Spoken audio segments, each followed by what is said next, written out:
time. And of course, there's this role of Sidney Blumenthal, this longtime Clinton hand, who was barred by the Obama White House from working for her at the State Department. They didn't like some of his campaign tactics during 2008, and yet he lands this job doing some business things, also working for some of the Clinton Foundation, and clearly had a very influential role, unofficial, with the Secretary of State. Well, he was being paid by the Clinton Foundation. At the same time, he was sending her memos. And this was not just like, oh, hey, I heard this at a cocktail party. These were detailed things that were based on sources that he said that he had directly addressed.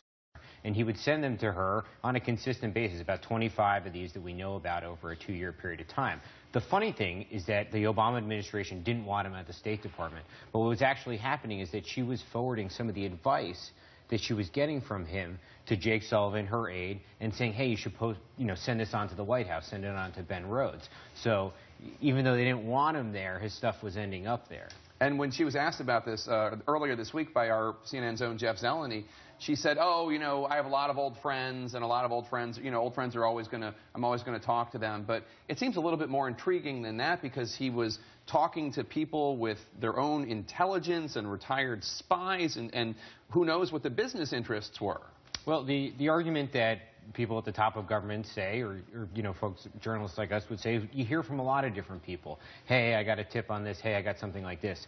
The Clinton aides say this was something that was unsolicited. It was just him sending it to her. Perhaps he was trying to show his influence, what he knew, how he could, help her.